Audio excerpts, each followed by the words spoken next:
Hi, welcome to the All Things LGBTQ interview show, where we interview LGBTQ guests who are making important contributions to our communities.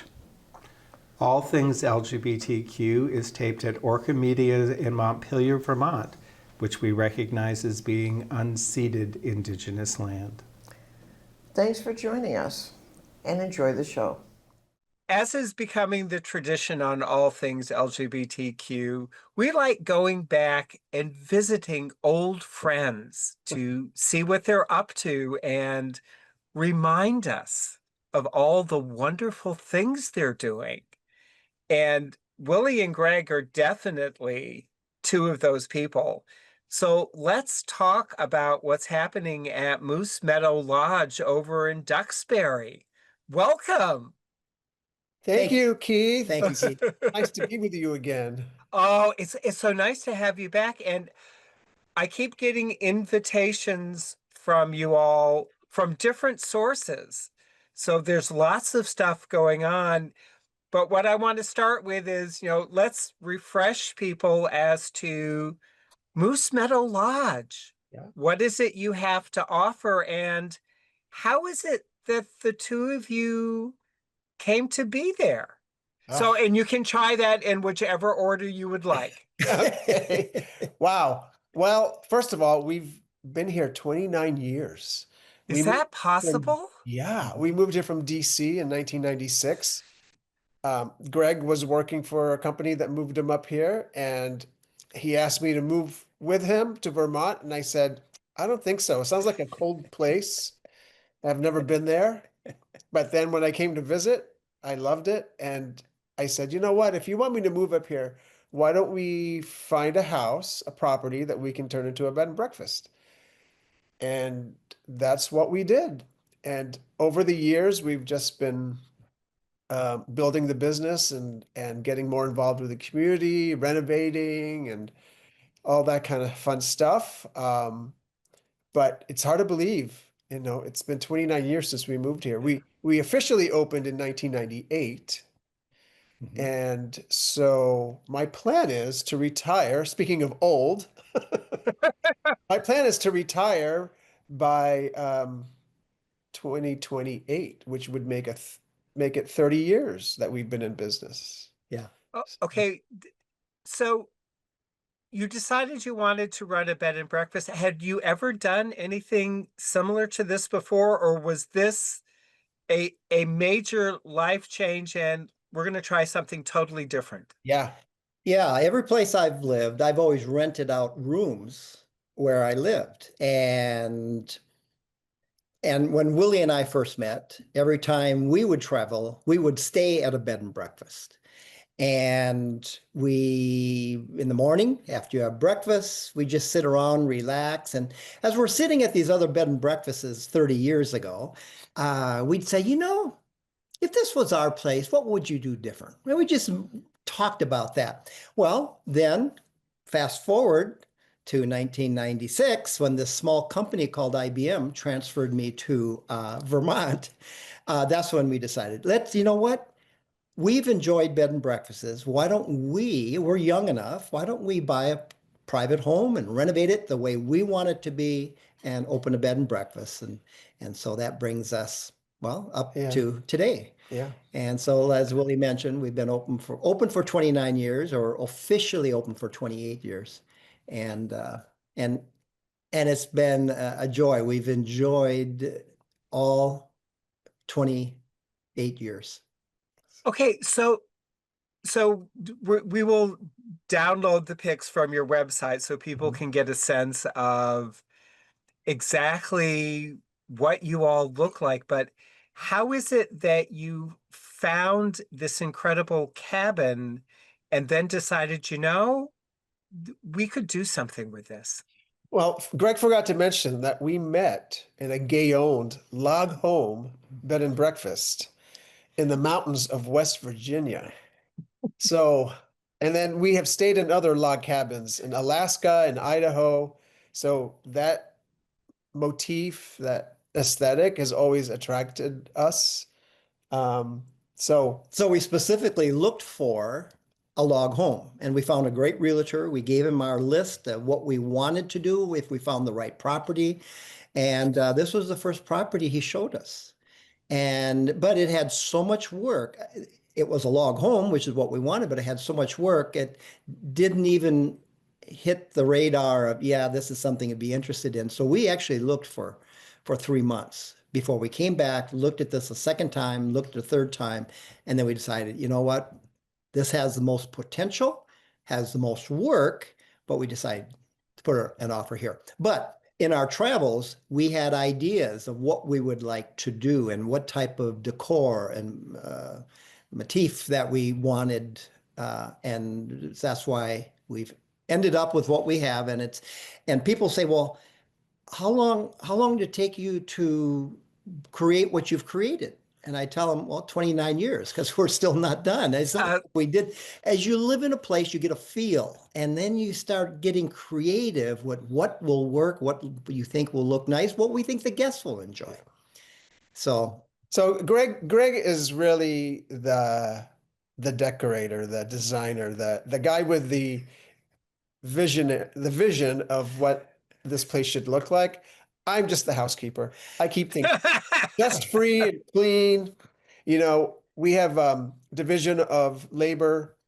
I'm inside, he's outside, right? So I take care of all the cooking, the cleaning, the dishes. He takes care of the property, the lawn mowing, the gardening, the maintenance work. If I need I'll tell him, Greg, there's a nightlight bulb that's out in the powder room. Can you change that? His job. Okay. So he's the head of marketing and housekeeping, and I'm the head of grounds. And I'm vice president of the lobby shop. I'm the Moose Meadow Lodge concierge. You know, if you only have wearing 3 hats up here, you're a slacker. So we have different roles and different responsibilities. Okay, so how many rooms are there in the lodge itself? And then we'll start talking about the treehouse. Okay. So we have 4 guest rooms in the main lodge. They all have private baths. They're all decorated differently. 3 of the rooms have a king-size bed. And then 1 room upstairs has a queen-size bed and a full-size futon bed. So it's great for families or people with children or an extra person. You know, it's good for 3 adults, although I think we've squeezed in 4 adults in there. But it's really more comfortable for 3 adults or 2 parents and 2 children kind of thing. And originally we started with 3 bedrooms, and then we converted what was an office upstairs into a bedroom, so we got 4. But private bathrooms are important to people, American travelers, I should say. And so that was an issue early on. And so we, over the years, added more bathrooms into the house. And these are in-room bathrooms. Now that Right, we ensuite. walk out into the hall to get to the bathroom. Yeah. Correct. And then in around 2010, we went to visit a friend in Waterbury Center, and he says, "You want to see my treehouse?" We're like, "What?" So we climbed up his tree, and he could fit 3 people in his little treehouse. He had windows. He had a little wood-burning fireplace. It was so sweet. We were inspired. Yeah. So I said, Willie, we have 86 acres. We should be able to have a tree house. And then a few days later, I found out that Yestermorrow, they teach a class on building tree houses. They did back then. I don't know if they still do. They were looking for a location to teach the class. So I contacted them. The instructor came out. We looked at locations. We looked at trees. So and we did a high-level design.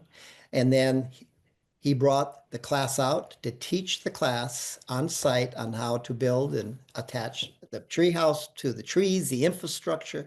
When the class was done, the treehouse wasn't anywhere near done. So then I hired the instructor and his team on a separate contract to come back and then continue to design and build until we ended up with what we have. So we didn't have a bathroom at the treehouse, and our bookings were good. They were healthy, but the following year, the second year, we added a deck and an outdoor shower, sink, and And an that's outhouse right up there on the deck. Bookings went up crazy.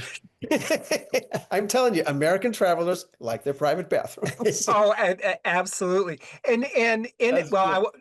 before we move on, in addition to, the four guest rooms within the main house, you have large communal space as well, and a sweeping porch that, is a multi-use venue. Yeah, we do a lot of weddings here, a lot of same-sex weddings, and also concerts on the porch, concerts at the pond as well. But yeah, we were fortunate to find a place that had a lot of flexibility and space that we could do certain things. We can't really have like corporate meetings and conventions, that sort of thing, but for social gatherings, it's a great venue.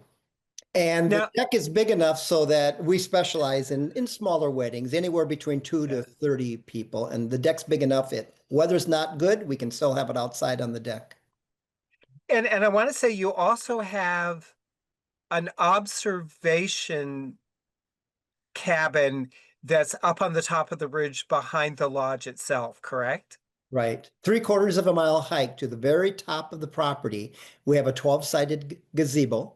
It's got glass all the way around, propane heat, propane lights, a ladder that goes up into the loft for sleeping, a table and 4 chairs. That is what sold me on the property back in 1996, because the view up there, 29 years ago, the view up there was spectacular. You had a 180-degree view of all the mountains to the north. You could see 89. You could see New Hampshire. You could see Mount Mansfield. You could see Waterbury. 30 years later, we're losing the view because all the trees after 30 years have grown so Oh, tall that they're blocking out the view.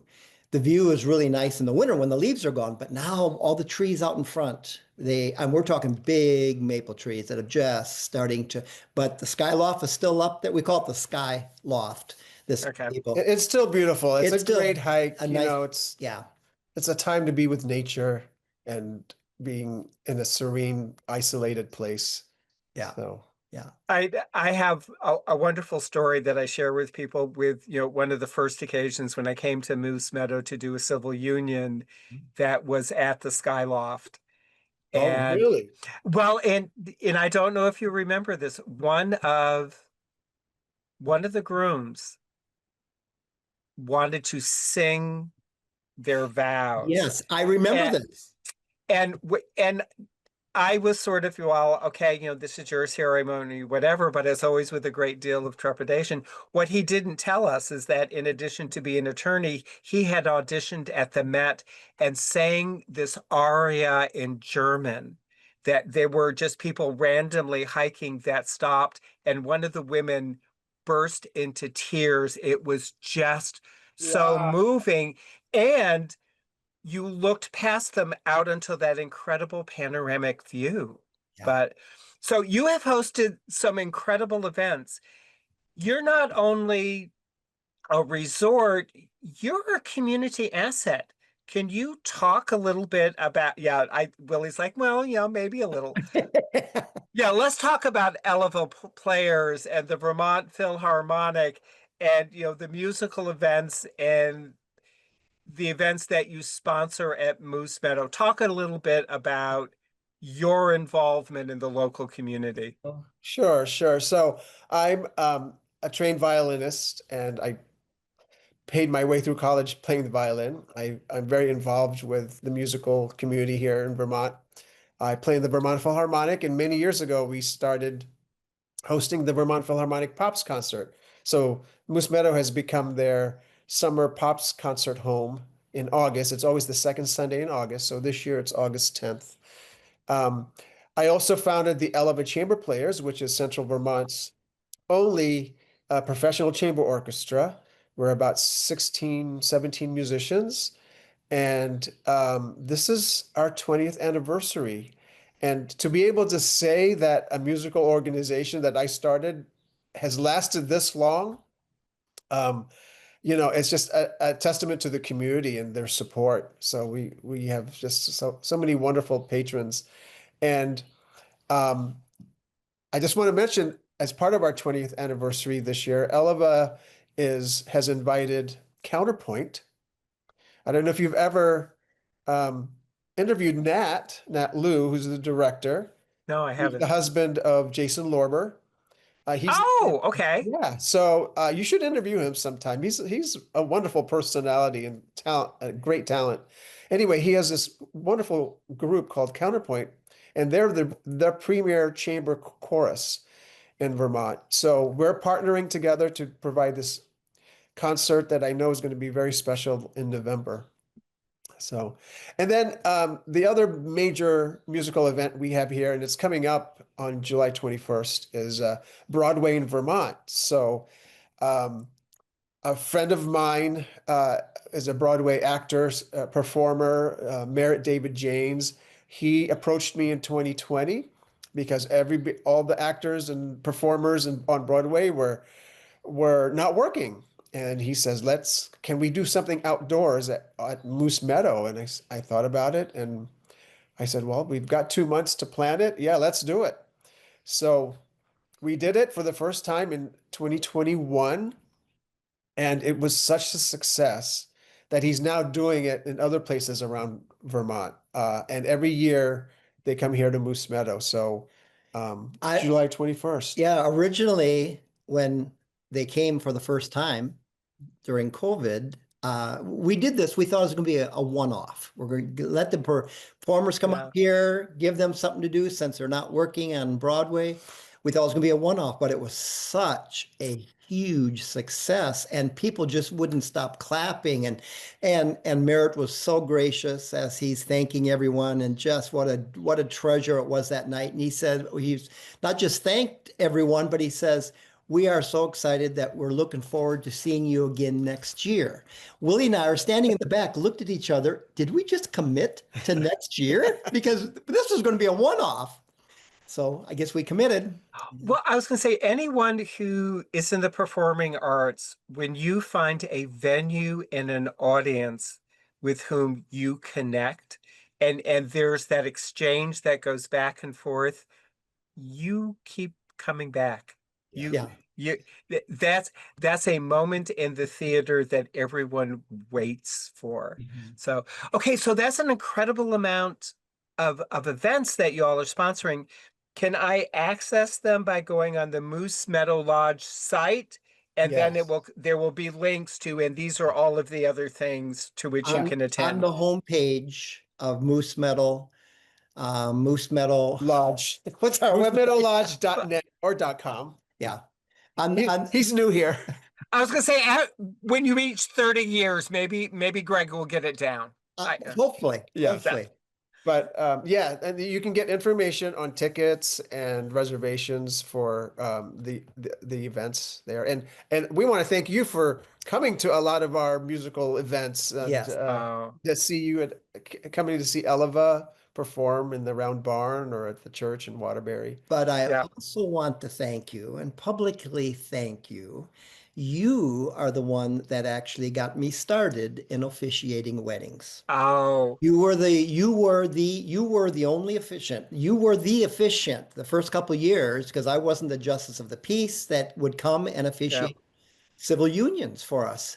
And I said to Willie, I said, because we didn't know what your schedule was. Of course, if you were available, you were here. And I watched you and I thought, Keith is so good at officiating. thank you. And I said, why don't I run for justice of the peace? Well, Keith was so good that he was always busy. That's the I was afraid that we're going to get in a point where we don't have an officiant because you're already booked. So I ran for the position of justice of the peace. I got elected. So then we started creating a package with my services, but I didn't even know where to start. And I reached out to you, Keith, and you helped me. You gave me a skeleton of a ceremony that I could look at and make it my own. And it's from that point on, I keep looking back, and I just want to thank you, because if it wasn't for you, I'd still be wondering, how do I put a ceremony together? Well, I was gonna say it's wonderful because we start traditions without realizing that that's what it is we're doing. It's Yeah. like Moose Meadow Lodge was started as this wonderful place, rural Vermont. I can go and oh, I can just curl up and sit back. But you've created this incredible environment that supports the community and particularly supporting the arts during a time when we're really afraid of how much of that support for the arts we're going to lose. Right. You've started a tradition of local businesses sponsoring events in a manner that makes them sustainable. So thank you so much. It's great. The only other thing I want to add Yeah. to my officiating weddings, because once I became a justice and I started officiating weddings, a lot of other inns, resorts, bed and breakfasts would reach out to me, like we reached out to you Yeah. initially to come. And so I've been traveling all over Vermont to officiate weddings, not just here. Well, what I wanted to say is after 24 years as a justice of the peace and officiating weddings all over, at the end of this year, 2025, I'm going to retire from officiating weddings outside of Moose Meadow Lodge. I'm not going to be Okay. traveling to Bennington, to JP, to all over the state to officiate weddings. I'm going to focus on just here. So I'll free up a All lot right. more of my time to do other things that I enjoy to do. To build a second treehouse. Okay. On. Mow the lawn. With that, thank you for spending this time together again. And I look forward to making this more of an annual event of, okay, so what is coming up now and what are the new ventures that you've talked yourself into? So thank you. You are welcome, Keith. You are welcome. Thank you for asking us. I am so pleased to finally welcome back one of our senior elder LGBTQ legislators. Please welcome back to All Things Emilie Kornheiser from Wyndham Center, Wyndham 7 in Brattleboro. Welcome back. Thank you, Keith. It's really good to be here with you. I was going to say it's been a while since Mhm. we did an interview with you as a freshman legislator. Was that the last time? I think so, 2019. I'm sorry. We were in the studio for that. But it's one of those that I spent a lot of time around the legislature then. So we would talk about issues and reporting, and you would be included in news stories, but the work of the legislature was so in the forefront and so demanding of your time that even finding time for a chat was challenging. And let's talk a little bit about you and Vermont, Mhm. and then talk into you've risen very quickly within the ranks of the House to a very prominent position now. So originally you were a student at Marlborough College and you became involved in local politics in Brattleboro. Yeah, so I moved here. It's been 30 years now since I came here to go to college. A little less than 30 years in the 90s. And I moved here in the midst of Take Back Vermont. Um, I came from very urban, suburban New York experience. And at first, I was so freaked out by everyone saying hi when they walked past or smiling. Um, the sheep, more sheep than people, where I was in Marlborough. I remember I went to the only gay bar in Brattleboro, or in the whole area at that time, the Rainbow Cattle Company. Yep. And all the women were wearing Carhartts and had terrible hair. And I was like, this is not the queer community that I know from home. These are not my people. Oh, I love that. And with apologies to any of those lovely women, and my 90s aesthetic snobbery.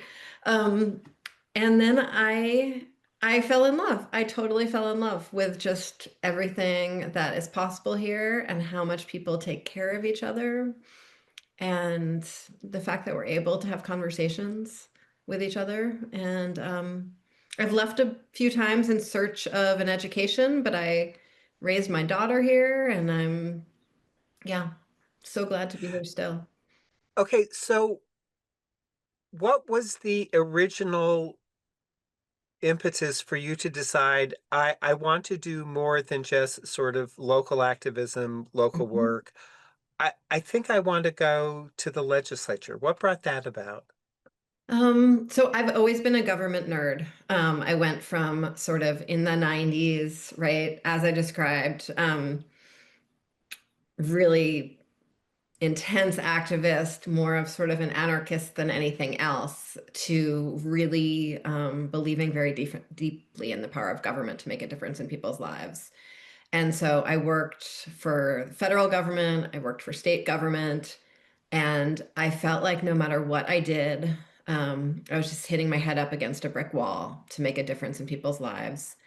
And I felt like so much of what I saw in government wasn't shaped by the real experiences of real people living their lives.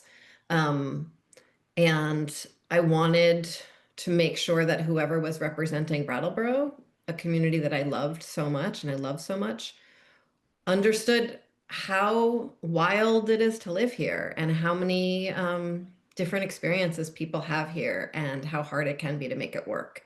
And so I really truly ran like for representation to make sure that there were voices in the legislature able to really talk to the complexity of life here. And is that passion still there? Is that still true for Yes, you? it very much is. And you know, to be honest, it's the end of this, the session just ended a couple weeks ago. It was a really intense one for me. I had a bunch of stuff that happened right afterwards, and so I'm tired, like in a sort of bone felt kind of way, Keith. But in the last few weeks, I've had a chance to go to a bunch of community events, and every time I do that, I remember why I'm doing this.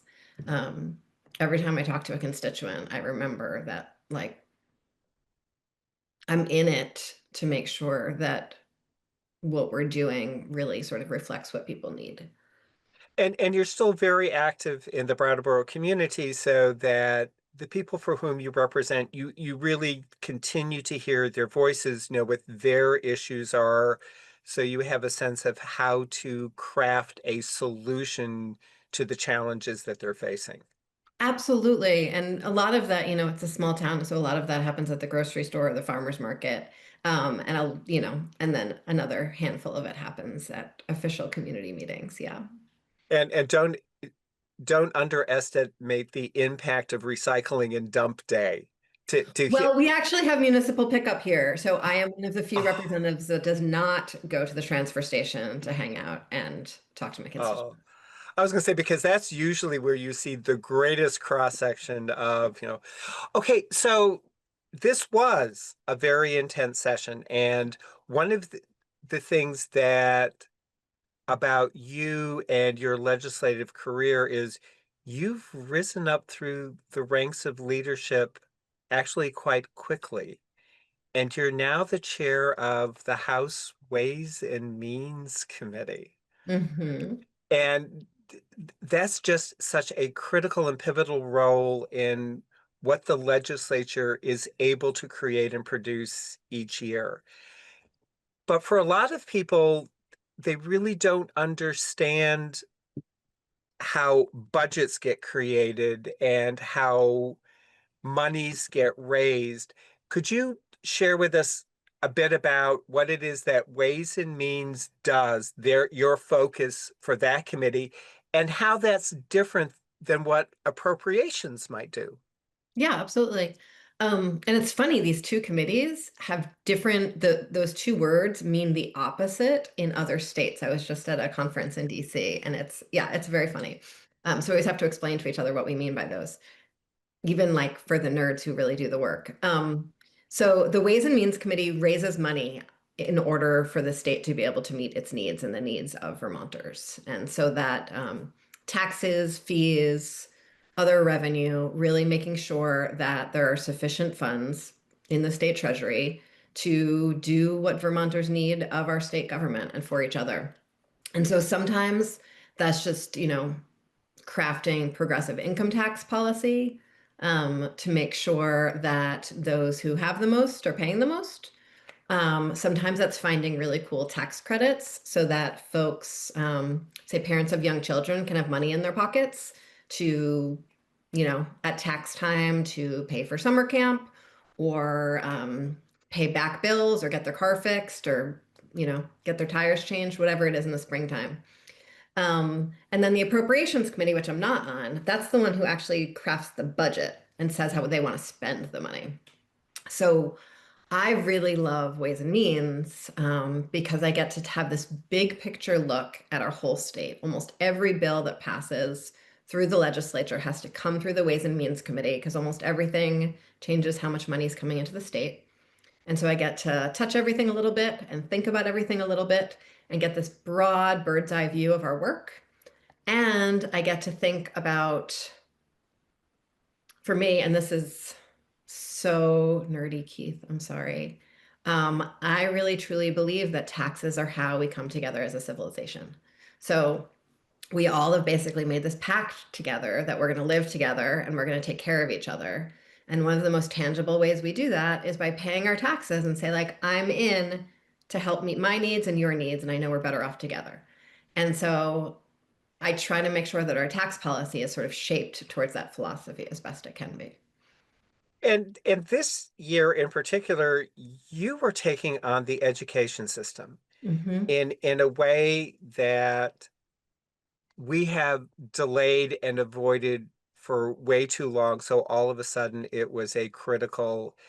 What was it like to bring all of those different players to the same table to try and talk about how do we craft something that actually works and is equitable?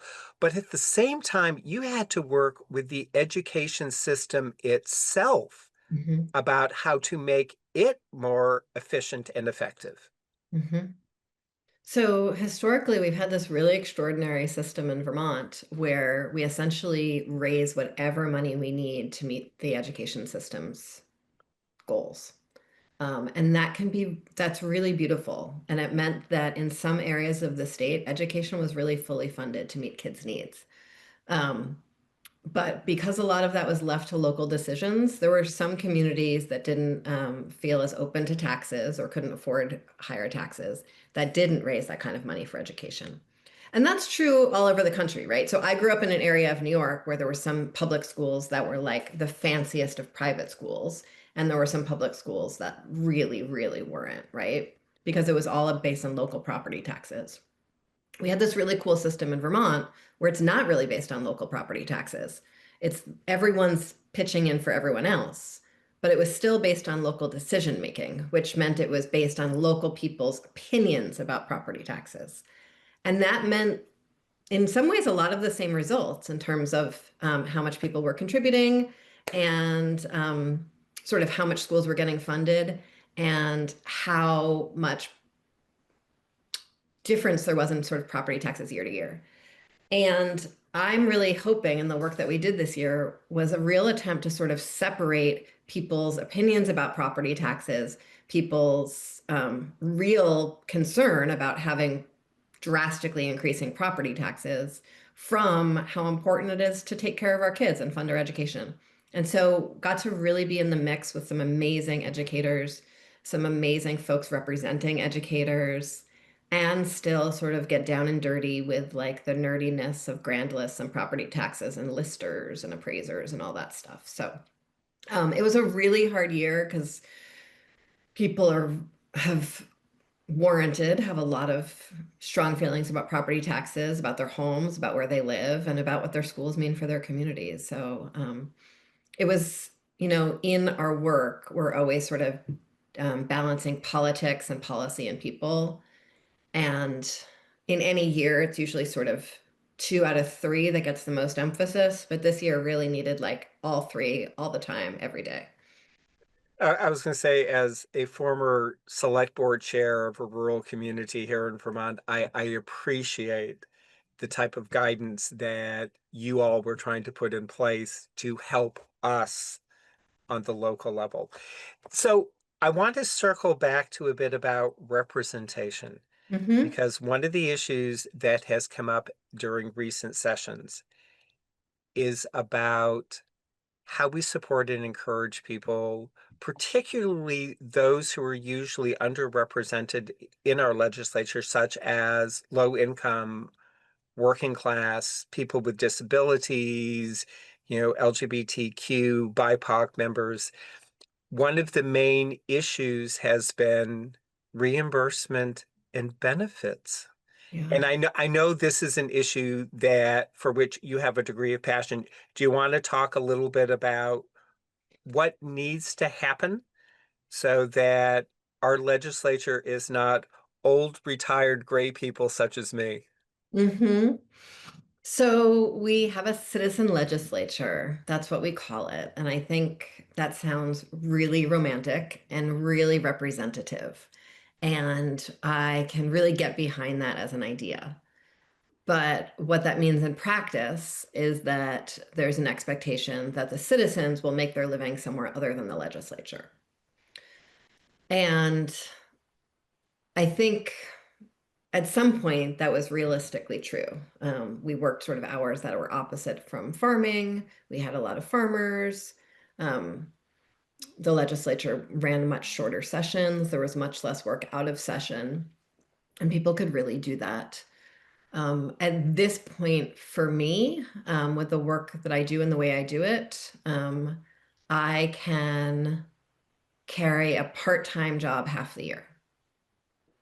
And all the rest of the time, I'm doing legislative work. And I do less legislative work than I would like to because of this part-time job I have to do half the year.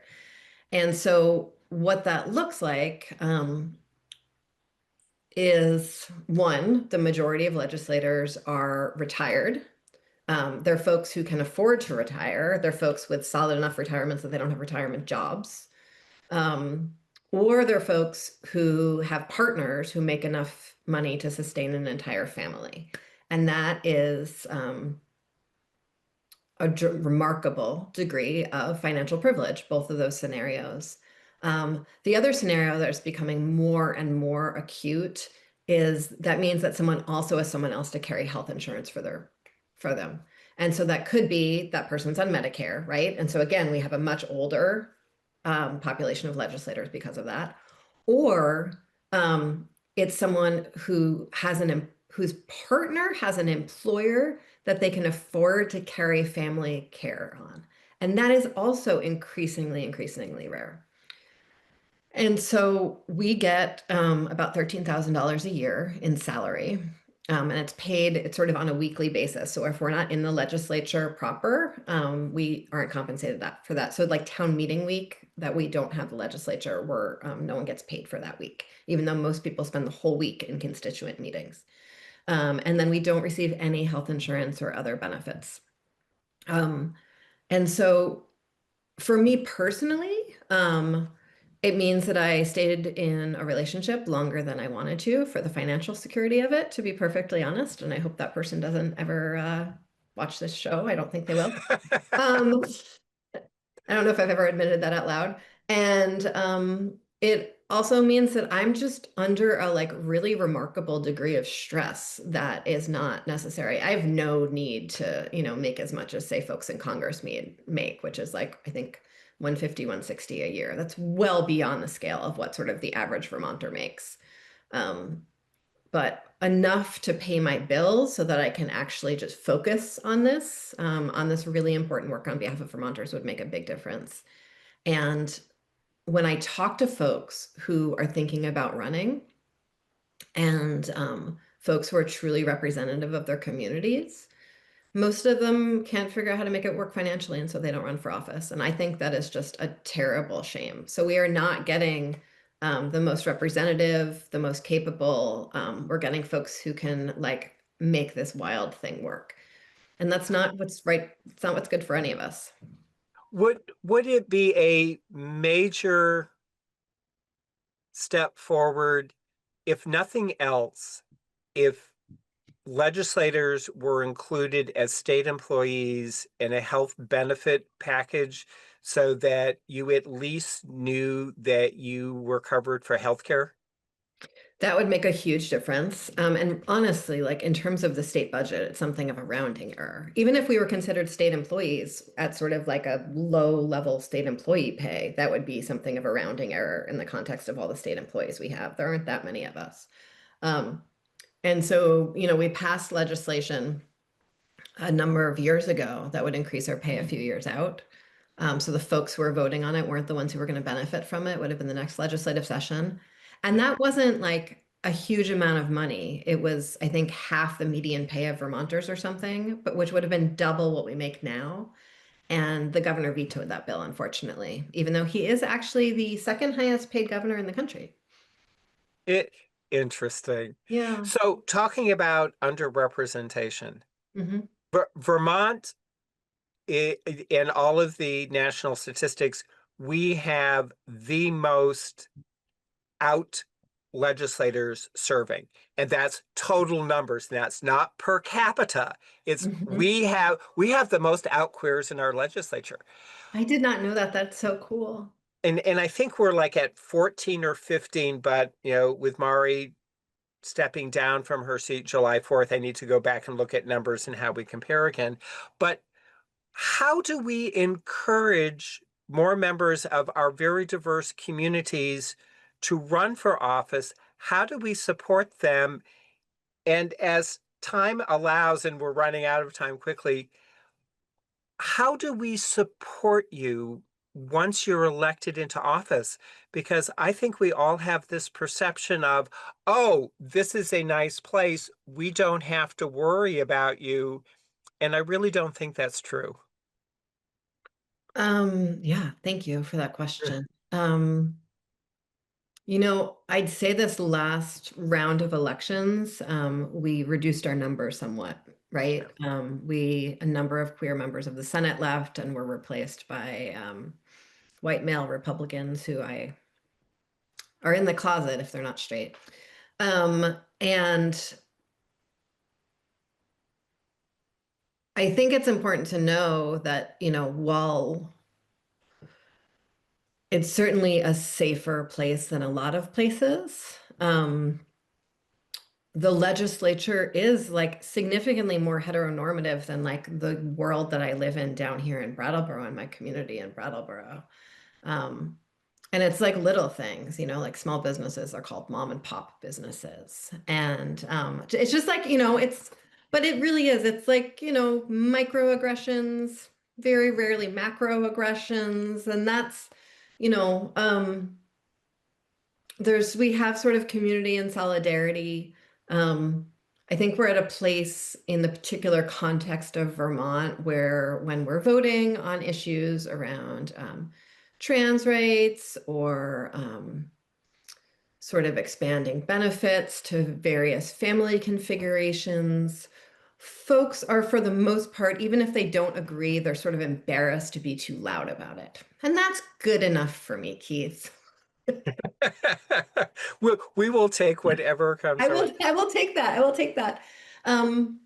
But if we look at the news out of Minnesota, if I think about some of my own experiences and those of my colleagues, it's not a safe thing to be a legislator.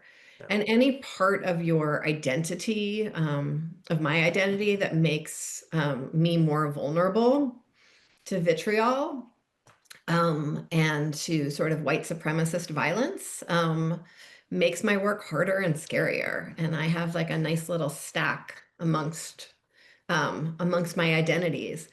And really just like having people reach out and say like, you're doing a good job. I'm here for you. Thanks for what you do. That makes it makes like a wildly big difference because we really do all mostly hear from people when they have a complaint and not when they're happy. Other ways you can help, it's like really hard to date as a legislator because you're really public in your community. So like, blind dates, hookups, very welcome. And really just like looking out for each other. I have a friend who like kept on pocket dialing me, and I asked him like, what weird, like, why does this keep happening? We don't talk that much. And he said he'd moved me to the favorites on his phone. So anytime I called any hour, it would ring through because he wanted to be there for me for security stuff in the neighborhood. So it's really like, it's the little things, it's the little gifts, it's the knowing that you're there for someone. That stuff makes a really big difference. So it's the don't forget I'm here. And Mhm. and sort of the analogy is, you know, you're going to get trolled a lot on social media by people who are standing in opposition to what it is that you stand for. And even though an individual mosquito bite is kind of, not that big a deal, it's annoying. And if enough happens, it really does sort of pull away from you. And with that, I know we have run out of time. Thank you for spending this time with us. Thank you for the work you're doing, and we will continue to remember you. Thanks, Keith. Thank you for joining us. And until next time, remember, resist.